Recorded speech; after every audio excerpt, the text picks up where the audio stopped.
ಎಲ್ರಿಗೂ ನಮಸ್ಕಾರ. Welcome back to Pedanagari foods channel. ನಾನು ಗೀತಾ. ಇವತ್ತಿನ ರೆಸಿಪಿ ಶಾವಿಗೆ ಪಾಯಸ. ಇದನ್ನು ನೀವು ಗಣೇಶನ ಹಬ್ಬಕ್ಕೆ, ಬೇರೆ ಯಾವುದಾದ್ರೂ ಹಬ್ಬಗಳಿಗೆ, ಹಾಗೆ ದಿಢೀರಂತ ಯಾರಾದರೂ ಗೆಸ್ಟ್ ಬಂದರೆ ಇದನ್ನು ತುಂಬ ಸಿಂಪಲ್ಲಾಗಿ ಹಾಗೆ ಟೇಸ್ಟಿಯಾಗಿ ಹೇಗೆ ಮಾಡ್ಕೊಳ್ಳೋದು ಅಂತ ನೋಡೋಣ ಬನ್ನಿ. ಶಾವಿಗೆ ಪಾಯಸ ಮಾಡಬೇಕಾದ್ರೆ ಒಂದು 2-3 ಟಿಪ್ಸ್ಗಳನ್ನ ಹೇಳ್ಕೊಡ್ತೀನಿ. ಅದನ್ನು ಫಾಲೋ ಮಾಡಿ. ಈ ಶಾವಿಗೆ ಪಾಯಸ ಎಷ್ಟೊತ್ತಿಟ್ಟರೂ ಗಟ್ಟಿ ಆಗಲ್ಲ, ಅದೇ ಕನ್ಸಿಸ್ಟೆನ್ಸಿಯಲ್ಲಿರುತ್ತೆ ಮತ್ತು ಅಷ್ಟೇ ರುಚಿಯಾಗಿರುತ್ತೆ. ಯಾರಿಗೆಲ್ಲ ಈ ವಿಡಿಯೋ ಇಷ್ಟವಾಗುತ್ತೆ ವಿಡಿಯೋಗೊಂದು ಲೈಕ್ ಮಾಡಿ, ಹಾಗೆ ನಿಮ್ಮ ಫ್ರೆಂಡ್ಸ್ ಆ್ಯಂಡ್ ಫ್ಯಾಮಿಲಿಗೆ ವಿಡಿಯೋನ ಶೇರ್ ಮಾಡಿ, ಸಬ್ಸ್ಕ್ರೈಬ್ ಮಾಡ್ಕೊಳ್ಳಿ ಅಂತ ಕೇಳ್ಕೊಳ್ತೀನಿ. ಹಾಗಿದ್ದರೆ ಇವಾಗ ರೆಸಿಪಿನ ಸ್ಟಾರ್ಟ್ ಮಾಡೋಣ. ಮೊದಲಿಗೆ ನಾನು ಇಲ್ಲಿ ಸ್ಟವ್ ಮೇಲೆ ಒಂದು ಪಾತ್ರೆ ಇಟ್ಕೊಂಡಿದ್ದೀನಿ. ಪಾತ್ರೆ ಬಿಸಿ ಆದಮೇಲೆ 1 ಕಪ್ನಷ್ಟು ಶಾವಿಗೆ ಹಾಕ್ಕೊಳ್ತಾ ಇದ್ದೀನಿ. 1 ಟೀ ಸ್ಪೂನಷ್ಟು ತುಪ್ಪ ಹಾಕ್ಕೊಳ್ತಾ ಇದ್ದೀನಿ. ಹಾಕ್ಕೊಂಡ್ಬಿಟ್ಟು ಇದನ್ನು ಹುರಿಬೇಕು. ಲೋ ಟು ಮೀಡಿಯಮ್ ಫ್ಲೇಮಲ್ಲಿ ಇಟ್ಕೊಂಡು ಇದನ್ನು ಚೆನ್ನಾಗಿ ಹುರಿಬೇಕು. ಸ್ವಲ್ಪ ಇದು ಶಾವಿಗೆದು ಕಲರ್ ಚೇಂಜ್ ಆಗಬೇಕು, ಅಲ್ಲಿವರೆಗೂ ಹುರ್ಕೋಬೇಕು. ನೋಡಿ, ಈ ಥರ ಇವಾಗ ಚೇಂಜ್ ಆಗ್ತಾಯಿದೆ ಕಲರು. ಇನ್ನೊಂದು ಸ್ವಲ್ಪ ಹುರ್ಕೊಳ್ಳೋಣ. ನೋಡಿ, ಇವಾಗ ಇಷ್ಟಾದರೆ ಸಾಕು. ಇವಾಗ ಆಗಿದೆ. ಇವಾಗ ನಾನು ಕಾಯಿಸಿದ ನೀರನ್ನು ಹಾಕ್ತಾಯಿದ್ದೀನಿ, 1 ಬೌಲ್ನಷ್ಟು. ನೋಡಿ, ಇವಾಗ ತುಂಬ ಕಾಯ್ದಿರ್ಬೇಕು ನೀರು, ಅಂಥ ನೀರು ಹಾಕಬೇಕು. ಹಂಗೆ ಹಾಕ್ಬಿಟ್ಟು ತಿರುಗಿಸ್ಬೇಕು. ನೋಡಿ, ಈ ಥರ ನೀರು ಹಾಕೋದ್ರಿಂದ, ಕಾಯಿಸಿದ ನೀರು ಹಾಕೋದ್ರಿಂದ ಶಾವಿಗೆ ಚೆನ್ನಾಗಿ ಕುದಿಯುತ್ತೆ. ಆಮೇಲೆ ಒಂದಕ್ಕೊಂದು ಅಂಟಲ್ಲ ಶಾವಿಗೆ ಪಾಯಸ ಮಾಡಿದಾಗ. ನೋಡಿ, ಈ ಥರ ಬಿಸಿನೀರು ಹಾಕ್ಕೊಂಬಿಟ್ಟು ಇದು ಚೆನ್ನಾಗಿ ಶಾವಿಗೆನ ಫಸ್ಟ್ ಕುದಿಸ್ಕೋಬೇಕು. ಶಾವಿಗೆ ಬೇಯೋವರೆಗೂ ಸ್ವಲ್ಪ ಒಂದು 2-3 ನಿಮಿಷ ಕುದಿಸ್ಕೊಂಡ್ರೆ ಸಾಕಾಗತ್ತೆ. ನೋಡಿ, ಇವಾಗ ಶಾವಿಗೆ ಕುದ್ದಿದೆ.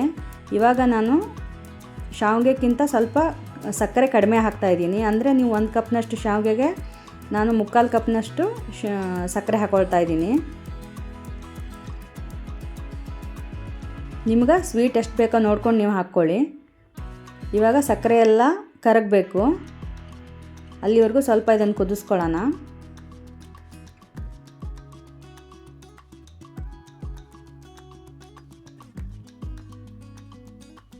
ಶಾವಿಗೆ ಬೆಂದಾದಮೇಲೆ ನೀವು ಸಕ್ಕರೆ ಹಾಕ್ಕೋಬೇಕಾಗತ್ತೆ. ನೋಡಿ, ಇವಾಗ ಸಕ್ಕರೆ ಎಲ್ಲ ಕರಗಿದೆ. ನಾನು 1 ಕಪ್ನಷ್ಟು ಕಾಯಿಸಿದ ಹಾಲನ್ನು ಹಾಕ್ಕೊಳ್ತಾ ಇದ್ದೀನಿ.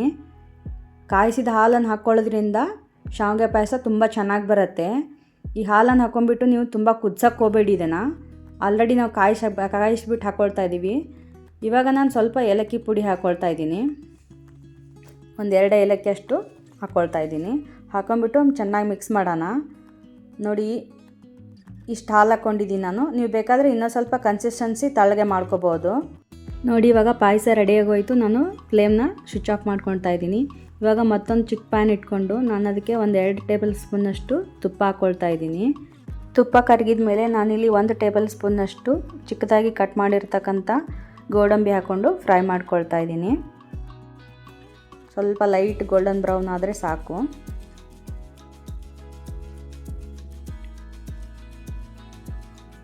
ಒಂದು ಸ್ವಲ್ಪ ದ್ರಾಕ್ಷಿ ಹಾಕ್ಕೊಳ್ತಾ ಇದ್ದೀನಿ, ಒಣ ದ್ರಾಕ್ಷಿನ. ಅದು ಸ್ವಲ್ಪ ಫ್ರೈ ಮಾಡ್ಕೊಳ್ತೀನಿ.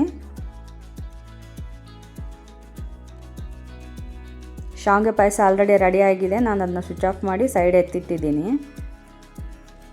ಹಾಲನ್ನು ಹಾಕಿಬಿಟ್ಟು ಯಾವಾಗಲೂ ಶಾವಿಗೆ ಪಾಯಸ ತುಂಬ ಕುದಿಸೋಕ್ಕೆ ಹೋಗಬೇಡಿ. ಕುದಿಸ್ಬಿಟ್ರೆ ಒಂಥರ ಒಡೆದಂಗೆ ಆಗಿಬಿಡತ್ತೆ. ನೋಡಿ, ಇವಾಗೆಲ್ಲ ಚೆನ್ನಾಗಿ ಫ್ರೈ ಆಗಿದೆ. ಇಷ್ಟಾದರೆ ಸಾಕು. ನಾನು ಇದನ್ನು ಇವಾಗ ಸ್ವಿಚ್ ಆಫ್ ಮಾಡ್ತಾಯಿದ್ದೀನಿ. ಆವಾಗ ಶಾವಿಗೆ ಪಾಯಸ ಮಾಡಿಟ್ಟಿದ್ವಲ್ಲ, ಅದಕ್ಕೆ ನಾನು ಇದನ್ನು ಹಾಕ್ತಾಯಿದ್ದೀನಿ. ನೋಡಿ, ಹಾಕಿಬಿಟ್ಟು ಒಂದು ಸಲ ಮಿಕ್ಸ್ ಮಾಡೋಣ. ನೋಡಿ, ಇವಾಗ ನಿಮಗೆ ಕನ್ಸಿಸ್ಟೆನ್ಸಿ ಇನ್ನೂ ಸ್ವಲ್ಪ ನೀರು ಬೇಕಿದ್ದರೆ ನಾನು ಇನ್ನೂ ಸ್ವಲ್ಪ ನೀರು ಬೇಕಾಗಿತ್ತು. ಸ್ವಲ್ಪ ಬಿಸಿ ಹಾಲನ್ನೇ ಹಾಕ್ಕೊಳ್ತಾ ಇದ್ದೀನಿ. ಹಾಕಿಬಿಟ್ಟು ಮಿಕ್ಸ್ ಮಾಡಿ. ನೀವು ಹಾಲು ನೋಡಿ ನಿಮಗೆ ಕನ್ಸಿಸ್ಟೆನ್ಸಿ ಎಷ್ಟು ಬೇಕೋ ಅಷ್ಟನ್ನು ಬಿಸಿ ಹಾಲನ್ನೇ ಹಾಕ್ಕೊಳ್ಬೇಕು. ತಣ್ಣನ ಹಾಲು ಹಾಕ್ಕೊಳ್ಳೋಕೆ ಹೋಗಬೇಡಿ, ಕಾಯ್ದಿರ್ತಕ್ಕಂಥ ಹಾಲು ಹಾಕ್ಕೊಳ್ಳಿ. ಅಂದರೆ ಶಾವಿಗೆ ಪಾಯಸ ನೀವು ಎಷ್ಟೊತ್ತಿಟ್ಟರೂ ಗಟ್ಟಿ ಆಗಲ್ಲ. ಇಷ್ಟೇ ಹದದಲ್ಲಿರುತ್ತೆ, ಇಷ್ಟೇ ರುಚಿಯಾಗಿರುತ್ತೆ. ನೋಡಿ, ಇವಾಗ ಶಾವಿಗೆ ಪಾಯಸ ರೆಡಿಯಾಗೋಯ್ತು. ನಾನಿವಾಗ ಸರ್ವ್ ಮಾಡ್ತಾಯಿದ್ದೀನಿ. ನೋಡಿದ್ರಲ್ಲ ಎಷ್ಟು ಸಖತ್ತಾಗಿ ಹಾಗೆ ಎಷ್ಟು ಟೇಸ್ಟಿಯಾಗಿ ಸಿಂಪಲಾಗಿ ಮಾಡ್ಕೊಳ್ಳೋವಂಥ ಶಾವಿಗೆ ಪಾಯಸ ರೆಡಿ ಆಗೋಗ್ಬಿಡ್ತು. ತುಂಬ ಸಿಂಪಲಾಗಿ ಮಾಡ್ಕೊಳ್ಳೋವಂಥದ್ದು ತುಂಬಾ ರುಚಿಯಾಗಿರುತ್ತೆ. ನೀವು ಬೇಕಾದರೆ ಒಂದು ಸಲ ಟ್ರೈ ಮಾಡಿ ನೋಡಿ, ಹಾಗೆ ಹೇಗೆ ಬಂತು ಅಂತ ಕಮೆಂಟ್ ಮಾಡಿ ತಿಳಿಸಿ. ನೀವು ಇದನ್ನು ಫ್ರಿಜ್ಜಲ್ಲಿ ಇಟ್ಕೊಂಡು ಚಿಲ್ಡ್ ಮಾಡಿಕೊಂಡು ತಿನ್ಬೋದು. ಬಟ್ ಏನಂದರೆ ಶಾವಿಗೆ ಪಾಯಸ ಮಾಡ್ಬೇಕಾದ್ರೆ ಹಾಲು ಹಾಕ್ಬಿಟ್ಟು ಕುದ್ಸಕ್ಕೆ ಹೋಗಬೇಡಿ. ಕುದಿಸಿದ್ರೆ ನೀವು ಹೆಂಗೆ ಕುದಿಸ್ತೀರ ಹಂಗೆ ಹಾಲನ್ನು ಎಳ್ಕೊತಾ ಇರುತ್ತೆ. ಬಿಸಿ ಹಾಲನ್ನು ಹಾಕಿಬಿಟ್ಟು ಒಂದು ಸಲ ಮಿಕ್ಸ್ ಮಾಡಿ ಸ್ವಿಚ್ ಆಫ್ ಮಾಡಿಬಿಡಿ ಫ್ಲೇಮ್ನ. ಅಂದರೆ ನೀವು ಎಷ್ಟೊತ್ತಿಟ್ರೂ ಗಟ್ಟಿಯಾಗಲ್ಲ ಪಾಯಸ, ತುಂಬ ರುಚಿಯಾಗಿರುತ್ತೆ. ಹಾಗೆ ಅದೇ ಕನ್ಸಿಸ್ಟೆನ್ಸಿಯಲ್ಲಿ ಇರುತ್ತೆ. ಯಾರಿಗೆಲ್ಲ ಈ ಟಿಪ್ಸ್ಗಳ ಜೊತೆಗೆ ಹೇಳ್ಕೊಂಡ ಶಾವಿಗೆ ಪಾಯಸ ಇಷ್ಟವಾಯಿತು, ವಿಡಿಯೋಗೊಂದು ಲೈಕ್ ಮಾಡಿ. ಹಾಗೆ ನಿಮ್ಮ ಫ್ರೆಂಡ್ಸ್ ಆ್ಯಂಡ್ ಫ್ಯಾಮಿಲಿಗೆ ವಿಡಿಯೋನ ಶೇರ್ ಮಾಡಿ. ಹೊಸಬ್ರು ಯಾರಾದರೂ ನನ್ನ ಚಾನಲ್ ನೋಡ್ತಾ ಇದ್ದರೆ ಪೇಡಾನಗರಿ ಫುಡ್ ಚಾನಲ್ಗೆ ಸಬ್ಸ್ಕ್ರೈಬ್ ಆಗಿ. ಅಂದರೆ ನಾ ಹಾಕುವಂಥ ರೆಸಿಪಿಗಳ ವಿಡಿಯೋಗಳನ್ನ ನೀವು ಒಂದು ಮಿಸ್ ಮಾಡ್ದೇ ನೋಡ್ಬೋದು. ಮತ್ತೊಂದು ರೆಸಿಪಿಯೊಂದಿಗೆ ಮತ್ತೆ ಬರ್ತೀನಿ. ಅಲ್ಲಿವರೆಗೂ take care, bye. Thanks for watching.